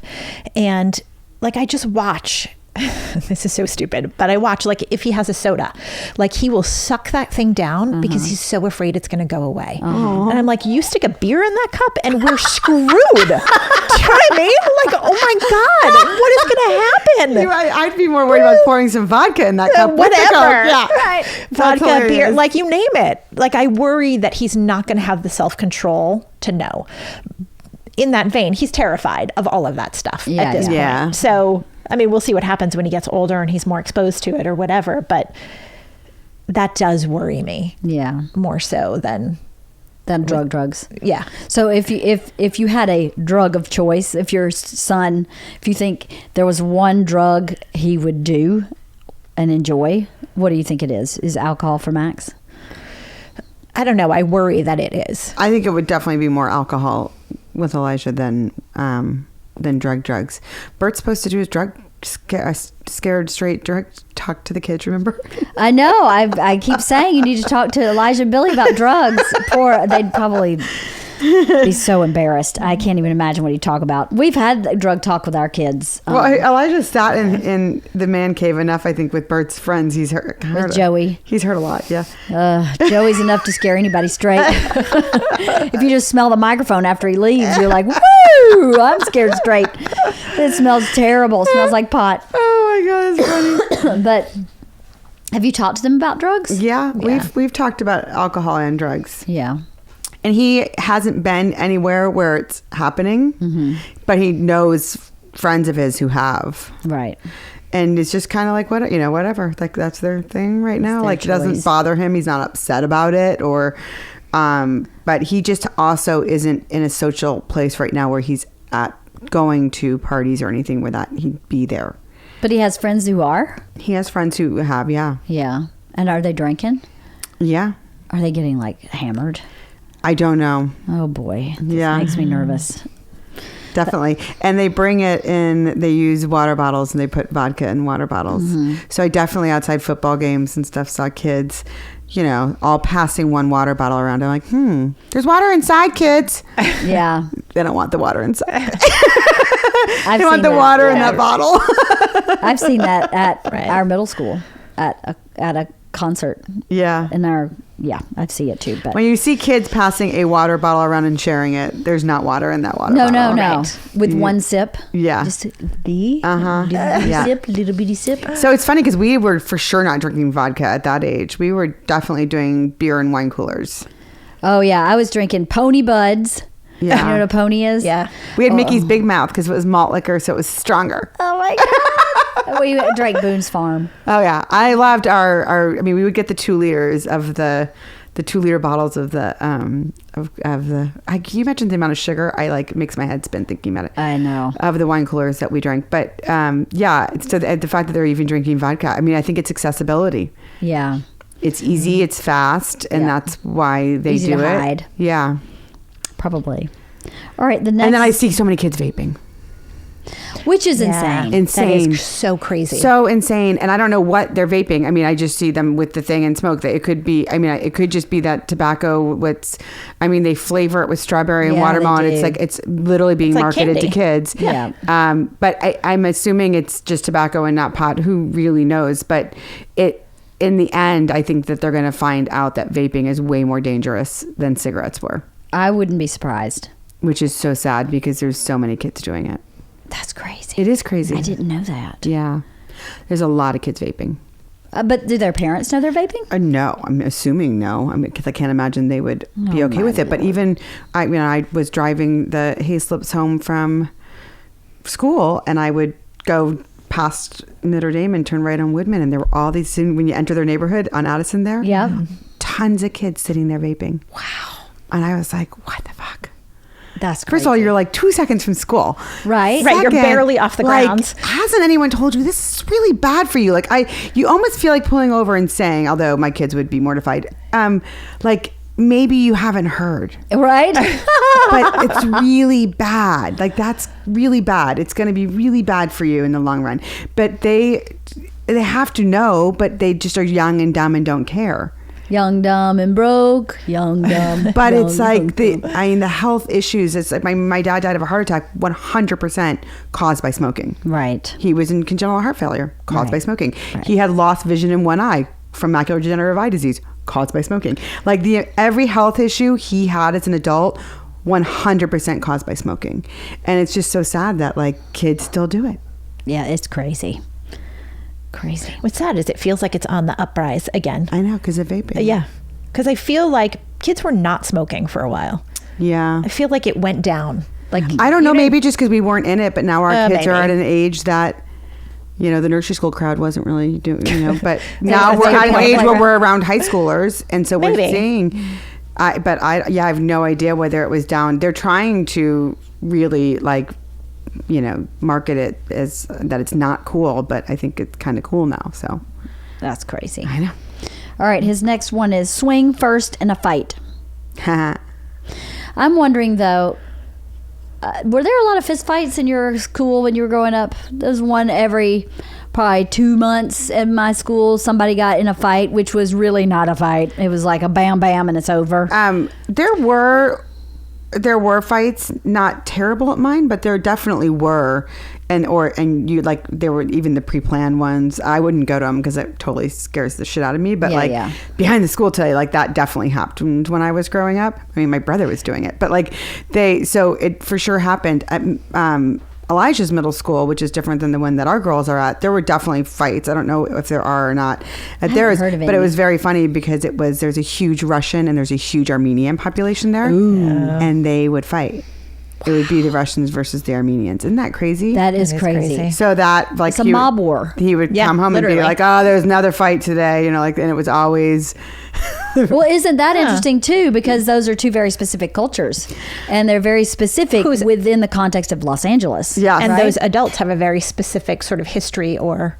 Yes, and a way of being within their own culture. Right. Yeah. And with each other. Yeah. That's crazy. But I definitely now, I mean, my son plays sports and he plays soccer and lacrosse, which can be really aggressive sports on the field, especially now that I'm in high school. It's a completely different sport than it was when he was younger. I mean, the first few high school games I saw, like my heart was racing because I was like, whoa, because they're definitely much more in each other's face and physical. And there were fights on the field, which never happened before. Right. And my son does become he's a goalie. So if he feels threatened and that someone came at him, all of a sudden to see him stand up and get in someone's face and push him, I'm like, what are you doing? Oh, wow. But it's part of the sport and that's what you do. And so it's part of masculinity in some ways. Yeah. It's part of that toxic masculinity, but is it toxic? That's the thing. Well, for him, I think it's part of the sport and he has to, because if he doesn't, then he's weak. Right. Considered weak. Yeah, but is it so toxic that it's contained to the soccer field in that specific game in that moment? Do you know what I mean? Yeah. He's not walking off the field and fighting these kids. So he shakes their hand at the end of it. Exactly. So maybe it's not so toxic. Right. Maybe that is it's healthy. Yeah. Maybe. I don't know. Healthy aggression. Healthy aggression. There's nothing really wrong with aggression, is there? I mean, as you said, with all that testosterone, they have all this, for them to repress a natural thing is really bad. Right. So they're getting it out. Maybe it's better. Maybe it's better. Maybe it's better than getting it out there. Right. I think it is better than meet me behind the school. I have some fire extinguishers. I'm going to take care of your ass. Right. And it's a push. Yeah. Right. And then it's it has led to more. Well, okay, not for my kid, but definitely other kids. Yeah. Yeah. I don't know. And then they have to go sit on the sidelines and feel bad about what they did. Good. They're not allowed to play anymore. But see, kind of like hockey when they put them in the penalty box. I'm not sure there's enough of that, really, because I think now that we're talking about it, I think it does become covert. Like it leaks out in other ways. It leaks out maybe sexually. It leaks out maybe in bad behavior in other ways. I mean, there are boys at Walter Reed that do stuff where you go, really? You're in middle school and you're doing that? That's kind of really inappropriate. But he doesn't have an outlet like a sport or something that he can get those kind of testosterone-y feelings out in a healthy way. Mm-hmm. And when we were kids, you just ran around all the time and were on bikes and you rode your dirt bike and guys could go hunting if they wanted to or fishing or do those kind of masculine things in a different way. They don't really have an outlet here unless you are in an organized sport. Right. In LA. Which in LA is expensive. And competitive. Yeah. And massively competitive. Serious. It's no joke. And you have to have a parent who's committed, who's getting you to all those practices and all those games. And it's a lot. It's crazy. Mm-hmm. All right. His next one word is masturbation. It happens. It does? Heck yeah. All the time. I'm assuming. You would hope. I'm assuming. Listen, I am now at the stage. My son is 15. I really I make him do his own laundry. Yeah. And I make him strip his own bed when we're washing sheets because it's not because I'm trying. I mean, I am trying to make him learn these things. I don't want to touch it anymore for fear of what I might touch. You'll find. Right. Am I right, but Halston? Should I be scared of touching my 15-year-old clothes? I am. I'm scared because probably. it's going to be like crusty and hard and I don't want to touch it. You know what? Back to the inflatable vagina. Yes. Were you ever talked about masturbation as a young lady? Oh my God. No. I didn't even tell my parents I got my period, let alone. I didn't. I had an older sister and a mom who both got theirs. So there was stuff. Like I think my mom started seeing more Gone and just bought more and never even asked me if I got it. God. Really? Wowzers. No. You guys, we didn't talk about things. We're Italian and Catholic and Irish. Half Irish, half Italian and Catholic. Yeah, but are you going to talk to your daughters about masturbating? Have you talked to your sons about masturbation? I have not. I don't think my husband has, and I'm assuming it's happening. I mean, the length of the showers. But do they talk about that in like Max's 8th grade sex talk? I think they did, actually. We didn't have a conversation about that. And he's not there yet. Right. I mean, he will be when he's a little bit older, I'm sure. But well, shit's going on down there already. I think that they probably covered it, definitively. hopefully, in my son's health class too. Although, if he's in Catholic school, do they tell them it's a sin? Good question. Good question. Yeah. That's a really good question. I don't know. But my point is this. Okay. Most uncomfortable subject to me, more so than sex, is masturbation. I can't imagine having a conversation with my daughters about masturbating. But, so You know I what I know mean? for the girls Yeah. it's different. For the boys, I feel like it's something they kind of have to do. It's like this release. And I feel like it's just a part of like their day. So then the flip side of that for a woman is, what's the purpose of masturbation for a woman? Is it to learn how their body works? Is it to, because we talked about this in my sex episode. You were in my sex episode. How we were talking about how you learn how your body works and how, because every woman's, a guy's pretty standard. You tug on the thing and eventually it explodes. Yeah. But for women, it's not the same. So like backing up again into the two things I was talking about earlier, the inflatable vagina that we don't even know all the parts. We don't even know how it works. People don't even know really what it looks like. Some people have never looked at their own vagina. So it's so, not what we talk about. And then go to the Dutch, who have a very open, relaxed feeling about sex. And they're healthy sexually. No rape, no crime like that really happens there. Is it something we should start doing as a society? Because we're going to change society on my podcast with 1,200 people who listen. I mean, seriously, is that something that we should think about talking about with our girls? daughters? And at what age, right? And at what age? Right. I feel like the age is different a little bit. Because I do feel like for boys, it is more of like a need. Like it almost has to happen. Yeah. I don't know that at girls It's at like that brushing age, their teeth. It has to happen. I But agree. You're probably right. I can't even imagine talking about masturbation, but No. with my daughter. But I think girls are less feel like curious at that age. should probably happen. Well, are they less curious, or is it something that's culturally taboo? You just don't do that. I know in Well, the I think Baptist it's both. religion, as in the Catholic religion, that's not okay. You are not to masturbate. That is against the religious law. So then that's not even an option, right? But I remember having orgasms in my sleep.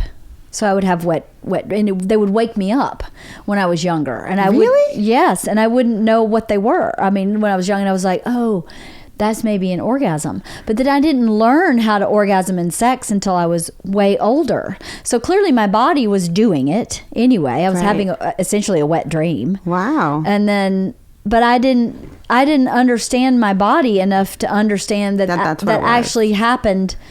Even I didn't masturbate till I was really old. I was going to say, well, so you didn't even need to. Well, it would do it at night in my sleep. It would wake me up. Yeah. How old were you? Do you remember? Probably my early 20s. So that's different than 15. Yeah. Well, totally, yeah. Yeah. So I wonder. But then Like- how awkward is that? So you're home from college. Let's talk masturbation. You know what I mean? Right. I don't know how you do that Well, either. and also I think now there's like we can have that conversation. Right. Yes. With girls, it does seem like it's a little bit older. We can have that conversation with them, but they're also their access to information is so different than when we were growing up. We didn't even That's have true. a computer to what are we going to look up an encyclopedia? Masturbation, And it's going to say, Don't do. Yeah. no can do. Yeah. Very bad for you. Not allowed. You might go You blind. will go blind. Yeah. Just go. That's what they tell you. You'll go. Yeah. Ooh. But there are my daughter loves all these like YouTubers who she learns makeup things about, and Yeah. But at what point are they going to YouTubers for sex, for Right. information about learning about sex? I mean, I kind of feel like they're going to do that on their own without us even having that conversation, although we shouldn't count on that happening. Right. But Here's some research. Debbie Yes. does Dallas and no, I'm joking. Yeah. But in your the Body series from Netflix, I can never remember the name of it. Embarrassing Bodies. This woman does a vaginal exam and they record it. Like she's in a small group talking about certain cancers and stuff that you can have on your vagina that no one ever does. They do breast exams all the time, but no one ever does a self-exam on your vagina. And so they did a self-exam on her vagina, and my first reaction was, oh my God, I don't want to look at that. Oh my God. And then I thought, it's like looking at an elbow. If you think about it, it's your elbow. It's like, wouldn't you look at your elbow? It's just part of your body. Why is my knee-jerk reaction, oh my God, I can't see your elbow? And I don't really have that knee-jerk reaction when somebody's penis is on. Like this in the same way. Do you know what I mean? So how many rounds of in vitro did you guys do before? I think we did 3. Okay, so when you're going through that, when you go through fertility, your vagina does become your elbow because so many people are touching it and looking at it at doctor's appointments, and your husband's in the room and whoever else is in the room, and they're constantly sticking things in you, and so it does literally. You lie down on the table, you go spread eagle, like you don't even think twice about it. Right. But the flip side of that is, giving birth the second time, they were like, here's a mirror. Do you want this? And I was like, no, I don't want to see. No, I don't need to watch the head coming out. Like that does not. I never wanted the mirror too, because traumatized. Yeah, Ew, totally. Right. Like that's not something you want to see. It did become like to me my elbow, and I didn't mind like stranger doctors being in the room, and I didn't like it. Didn't even when we had Sasha, there was meconium in the in the bag. They go poop before they come out. Yes. So they have to suction them really, really quick. So they call peds, like the kids who are residents who are learning in the hospital. And my doctor looked at me and she's like, peds wants to come in here because they want to see, it's a teachable moment. And do you mind? And so like, I'm like, at this point, a gazillion people have seen my vagina because of in vitro with both my kids. So sure, whatever. But yes, like 10 residents walk in the room and I'm like, all right, maybe that's a little excessive. But it didn't bother me that much. Right. But what you just said, like watching the show, I don't want to see other people's. Like, I'm like, I agree. I'm like, thank you. Even though mine became like my elbow. Right. Yeah, but it's not now. I think that's the difference. Like giving birth and pregnancy, you're like, whatever at this point. Like there's so much going on. It doesn't matter. It's not connected to sex. I don't want anyone, walking into exam now. No, like I don't want, you know what I mean? Although I like still kind of, even with the exams, I'm like, whatever. Like, I just feel like I've been like that. My poor vagina has been through so many different. It's been laid open entirely. It's been bloused out and then put back together. It's been ridiculous. Anyways, interesting thought. I think I've never really thought about. But I probably have the talk. same reaction that you had to that, where I'd be like, no, thanks. I don't need to see that. Yeah. And she was so appropriate. Like, it could not have been more professional and appropriate. It was like a demonstration of a breast exam, which, you got to see the boob. And I would have no problem watching that. Yeah, exactly. And when I calmed my first reaction down, I was like, this is completely professionally done. Now I've learned something. I didn't even know that I didn't even know a vaginal exam was necessary other than the speculum exam and the doctor's exam that you get, every year at the gyno. Anyway, I don't know. The masturbation thing I'd never really thought of until we were talking about girls' masturbation. And I think other than, and if I'll ask Darren if he has spoken to our son about it, other than to say that's totally normal. Yeah, it is. And that it's okay for you to do that, and it probably feels good, and sometimes you feel like you need to do it, and that's totally fine. I'd rather him have that than to be embarrassed or, like afraid to do it, because... Right. But her as well. Yeah. To say, if you're curious about that, it's okay. Just not in public. Just not in public. Not at the bus stop, waiting to go to your high school. Let's just keep it in the room. Yeah. Keep it in your own room. Okay, his next word is porn. How do you talk to him about porn? I don't think girls watch porn. We did have that conversation. You did? I didn't. My husband did. What did you talk about? Because some of his friends and possibly him had been caught viewing porn on their phones. And it was that, we know that that's out there and it's normal, and you kids are watching it and curious and want to see what it's all about. But you should also know that that's not normal. That's not a normal, healthy sexual relationship. Right. And that is not a beautiful thing, and that sex normally is a beautiful thing and very natural, and that's not what you're seeing. Right. So while it's okay for you to, have seen it and all that, you just know that that's not a normal sexual relationship, and that's not what it will be like. Right. Oh, it's hard, isn't it?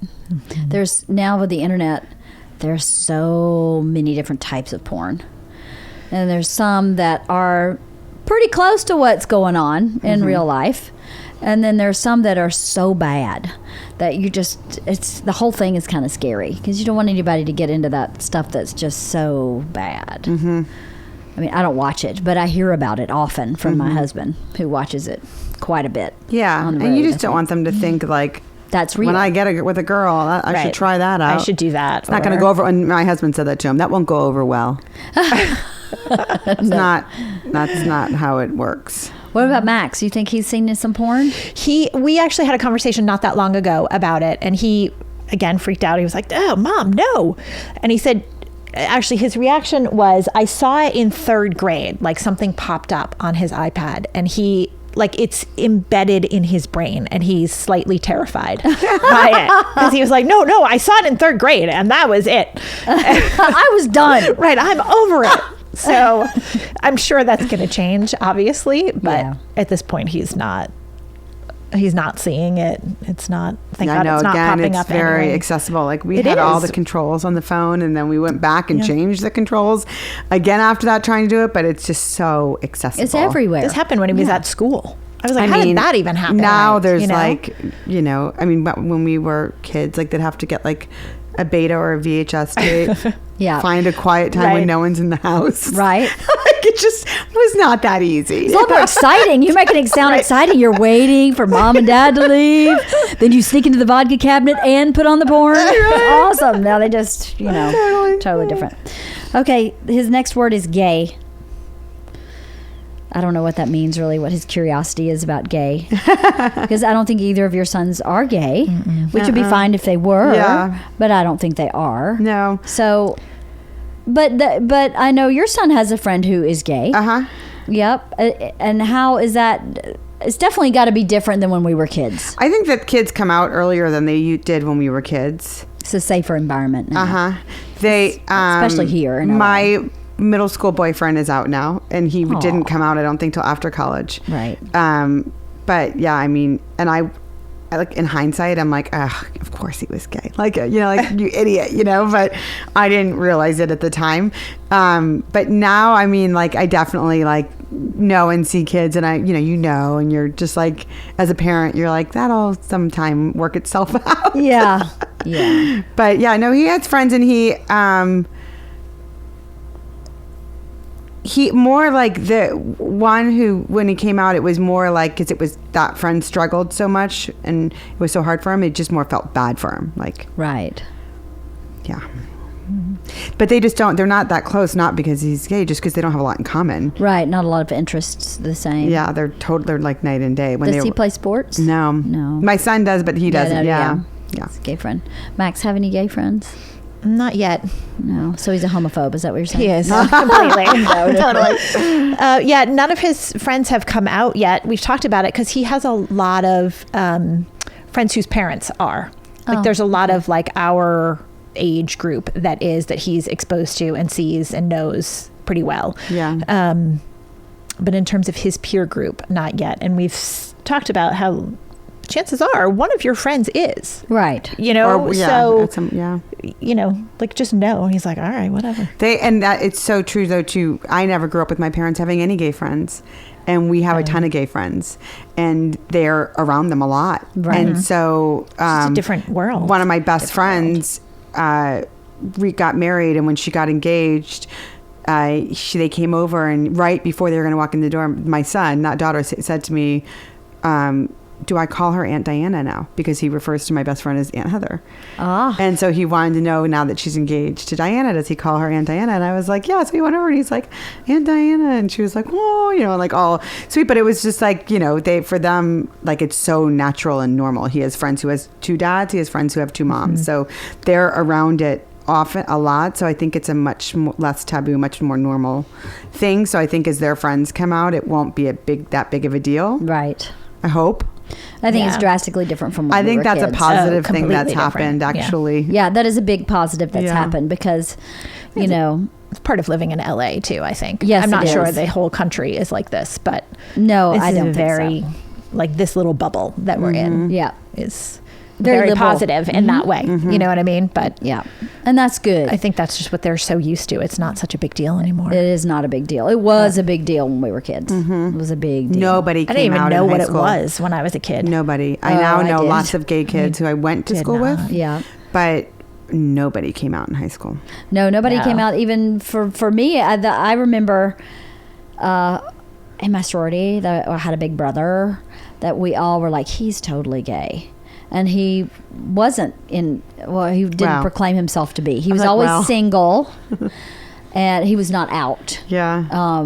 But he came out and I'm like, yeah, finally. Like, finally you're free to just be yourself. You know, before he just seemed like he wasn't his whole self. You know? Anyway. Yeah. All right, the last thing on Bert's list is how to deal with female... What is this word? Oh, how to deal with female empowerment and us becoming second-class citizens. Oh, that's like a whole podcast on itself, I feel like. It Because kinda who knew is a they little even bit. felt that way? I think someone feels that way when he has 2 female dogs, 3 female chickens, 2 female daughters, and a female wife in one house. He may feel like a second-class citizen. So, but I think what he's saying is he's been talking to me about this a good bit in general. Like, there was a company he was trying to sell his hour special to, and the hour special said, if you are not female or a minority, we are not interested.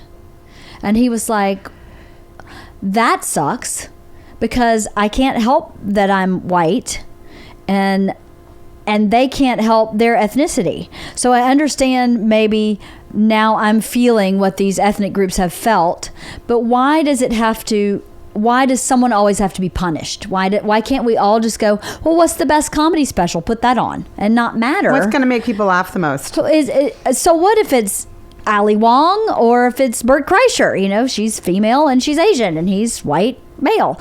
As long as they have really good product, why does that matter? And I think that's really gotten into his crawl. That all of a sudden, the balance of power, so to speak, is putting his life in an imbalance unfairly, where some of it needs to be in an imbalance from what he knows, and some of it doesn't. And I think he's seeing it as he's seeing the part that doesn't and going, hey, but this part doesn't need to change. Why would I be penalized because you want more diversity? Why can't I be heard also? And you have more diversity. Why can't my special be on your platform and these other specials as well? I know there's a limited amount of funds, but to emphatically say without even seeing the product, we don't want your product because you're a white man, is the same thing as saying we don't want your product because you're an Asian woman. They're the same exact problem. So I think he's taking a bit of an issue with that. So I think what he's saying is, how do you hold a woman up to this place of empowerment without losing yourself and your masculinity and your, I want to tap that ass, you know? In the locker room talk, the appropriate locker room talk, how do you balance the two, you know?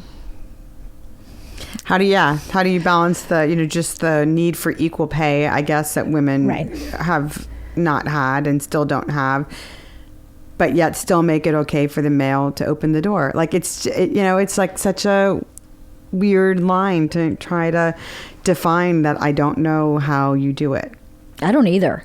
I do know though in my employment, like I was the top seller in my office and made significantly less than male account executives who I worked with. That would make me insane. Yeah.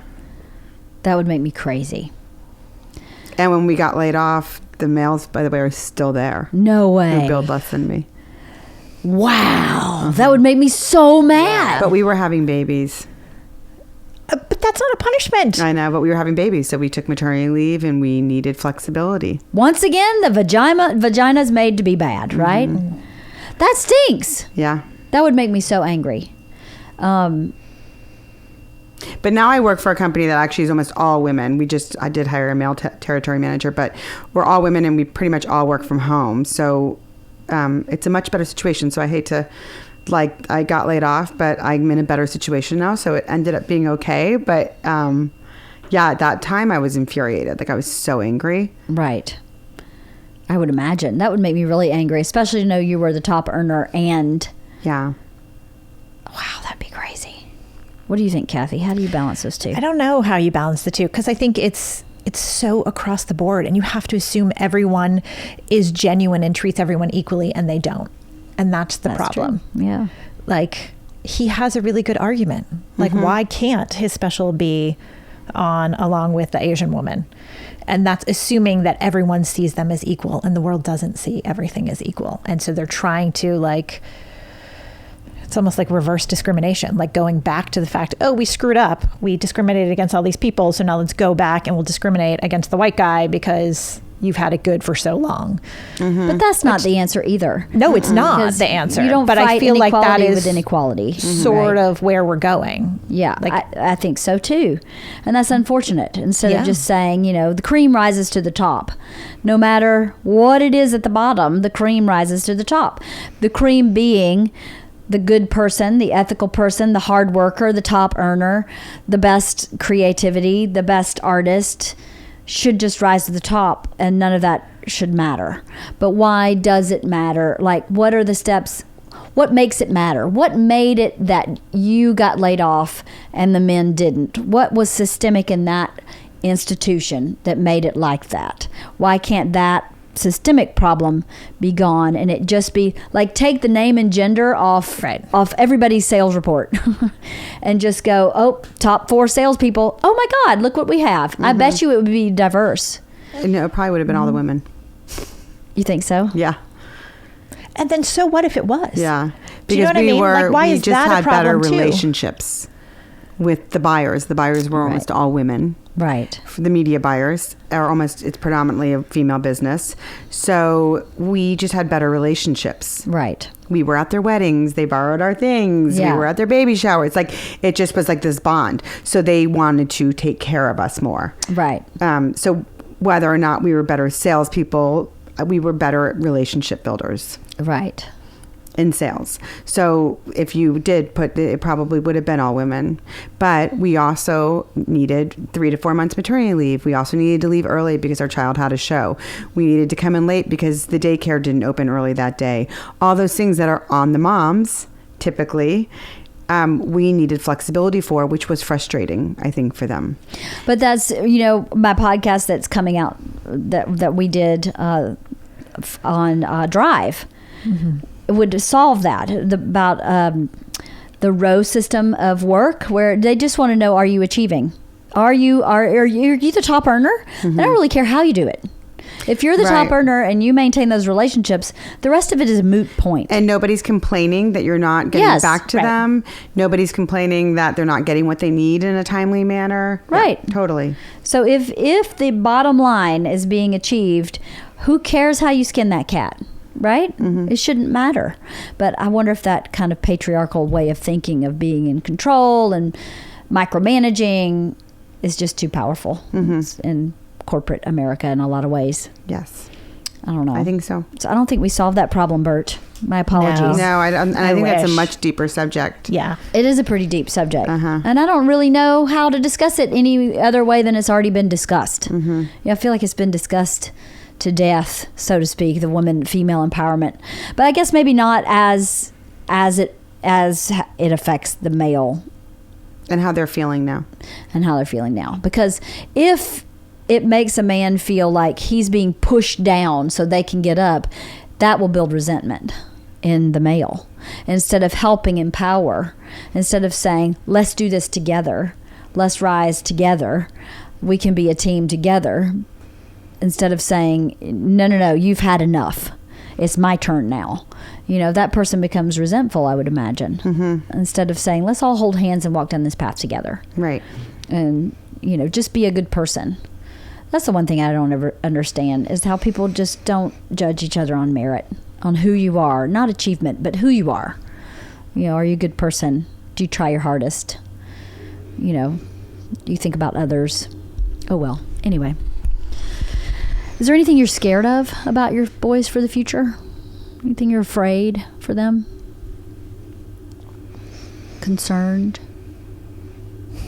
Yeah. Will they be able to manage this world? Will they be able to That's a big fear, Kathy. treat Jeez. women appropriately and still be themselves? You know what I mean? Like, how do we get them to be the right adult male?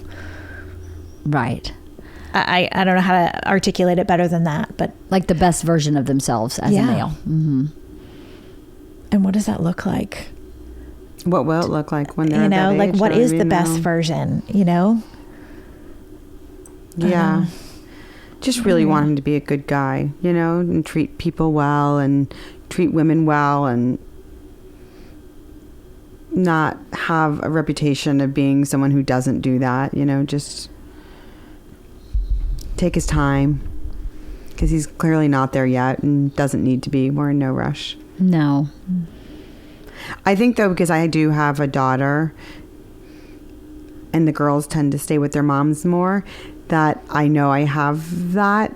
But like, you know, I have lots of friends who have 2 boys and they're worried like about who they marry, who they end up with. And, you know, the girls tend to want to be with their moms more. So will they take their son away? You know, will they not have the access to them? You know, so that you have to work really hard to be that. My mother-in-law has 2 boys. I think she constantly kind of gets upset because she feels like my family knows more or gets more communication because I talk more. Right. Then, you know, boys don't tend to like call their parents to be like, oh, you're not gonna believe what happened this week. Right. Oh, the drama, this. Yeah. Whereas like my mom every day is either text or call wanting to know everything and I respond to her. Right. So I think that there's that fear somewhat of being a mom of a boy is someday he's going to meet a girl and, you know, you kind of like, that's the important woman in his life right now. And it's no longer you. And, Right. Mm-hmm. and how do I handle that? And just being, you know, understanding that, respecting the relationship and hopefully just staying at a comfortable enough distance that they still want me there. And that, you know, but you know, girls, like you got to be careful what we do like someday, you know, and making sure that we get to keep them. I think it's easier when you're a mom of a girl. Probably with that perspective, that may be a little easier. I don't know. I don't feel like we spend far more time with Bert's family than we do mine. You do? Oh yeah, 100%. They're very lucky then. 'Cause I don't think that's the norm. I don't think it's luck. I think they require it. They just went, this is how it's going down. You're not leaving. Well, they live here too, so that makes it easy. Some of them live here, and my in-laws visit a lot. So that does make it a bit easier. But yeah, I don't know. I think boys do tend to go off into their own life a little easier than women. And they're just not as big of communicators. No. And so it's hard for their parents to stay engaged and in the loop and all of that. And I see that, you know, that struggle with other people. And definitely my friends, I have some very good friends who have 2 boys, a few, and they're always like, oh, you know, I hope that whoever they end up with likes me, and, you know. Well, and there's also like, it's so funny, the jewelry thing, like I mean, this is like such a silly thing to even say, but like if there's family jewelry, like, do you give it to, you know, him to like give her? Because what if they split up? She's going to take it and she's not in our family anymore. Versus if I give it to my daughter, she's always family. And it's a horrible thing because whoever he ends up with should immediately be family. But that only came up because there is a situation in our family where... that happened? Yeah, there was my family diamonds and my brother made a ring for his first wife. And so she was her ring. And she kept it? Well, she ended up giving it back. Wowza. I don't have any family jewels. Family jewels start with me. I'm the beginning. So I don't have that concern. But yeah, well, you got 2 girls, so you're lucky. I know. You just give them whatever they want. Yeah, but They'll only keep got it. 1 engagement ring. You get it. You get it like June through Yeah, right. January, and you get the rest. I don't know. Well, How funny. my brother-in-law did give my sister, who's, you know, there's 2 girls and him, but he's the oldest. He gave my sister his grandmother's engagement ring, which is absolutely beautiful, heirloom, so gorgeous. And I remember being like, wow, this is a big deal because meanwhile, they've been married 25 years and have 3 kids and it's all good. But, you know, I thought that was pretty impressive that they gave it to him and not to one of the girls. Right. Crazy. Mm-hmm. Well, I think you both have great boys. Thank you. They're very great boys. I don't know Elijah as well as I know Max, but every time I've seen him, he's been considerate and engaged, and he's kind to my kids, and he's friendly and open, and he's a really good kid. And Max is like my nephew. He's hysterical. I love Max Fromkin. He's Lloyd Dobler. He is. We were driving in the car like 2 days ago, and In Your Eyes came on from Say Anything, the song, and Isla in the back goes, Lloyd Dobler. I wonder how Max Fromkin's doing. And I was like, By the way, you know, there's like, out of your 1,200 listeners, there's like 900 who have been sitting here for the past hour going, who the fuck is Lloyd Dobler? Really? Do you think so, really? I've never seen the movie. Lloyd Dobler is hosting. Oh my God. I'm telling you. Okay, let me explain. One of the best movies when we were young was, and Kathy, you've never seen this movie. No. Of course, because you've seen nothing. You're Oh from my Maine. God, this is such a good movie. It's a movie called Say Anything. It's with John Cusack and Ione Skye. And it's about a boy, Lloyd Dobler, who is kind of a quirky guy. He's popular. He's really, really accepting of who he is. And this girl, who he is Diane, what's her name? Diane. I can't remember. Diane. But she's like perfect. She's perfect. She's valedictorian. She's like going to London to study on a big scholarship. She's untouchable. And last day of school, Lloyd Dobler just asked her out. And they end up falling in love over the summer. And he is in fucking love. And there's this one scene where they're making out, and I haven't let my kids see that we fast forward through the make out scene. There's only one scene that you'd want to maybe fast forward if you have our age group of kids, where they're making out in the back of his station wagon, and his whole body is shivering because he's just, and I was like, that's Max Pumpkin. Whole body is shivering, and she's like, oh my God, you're shaking, are you okay? And he's like, I'm okay. And he is so in love with her. And then they break up, right? She breaks up with him because there's a lot of stuff going on in her family life, and he is distraught, and he writes her letters. And there's this one part of the movie where he stands outside her window with an enormous boombox and plays In Your Eyes By Peter and she Gabriel. hears it. Best song and ever. It's so awesome. And It's one of the best movie moments of all time. It is one of the best movie We moments saw of all Peter time. Gabriel at the Hollywood Bowl like 2 years ago, and John Cusack came on stage Shut and up! held the fucking boombox up. I swear to God, it was Oh my amazing. God, I would have loved It to was see so it. amazing. I Everybody bet. went crazy. It was awesome. It is truly one of That's the funny. best movies. It's really I think it's an good. 80s movie. It's 80s. And I believe Christopher Columbus wrote it. No. The guy who wrote, the guy who was married to the woman from Heart, Nancy Wilson, who wrote, Oh yes. shit, What's his name? I don't know. He was at the Peter Gabriel concert too. Big Writer. Yeah. Anyway. Yeah. Great. It's a great movie. Really good. Cameron Crowe. Cameron Crowe, that's it. it. I was like, Chris, I knew it was two C's. I was like, Chris Columbus, no. But yeah, Lloyd Dobler is he just is what you would want a boyfriend to be for your daughter, I think. Just so, too. adoring and considerate. Although without like the trench coat, maybe. No, but that was cool Which in the was 80s. cool in the 80s, but now it's scary. And the like Not so driving much. gloves. Now it's kind of scary. We think they're hiding guns in them now. So Yeah, true. Well, if we just update the wardrobe, Right. Lloyd Dobler would still apply. Totally. I mean, if Lloyd Dobler showed up at my house for either of my kids, I'd be like, yes, absolutely. In the door. Come on, we're getting married. I'm ready. Let's do it. He just adores her. adores her.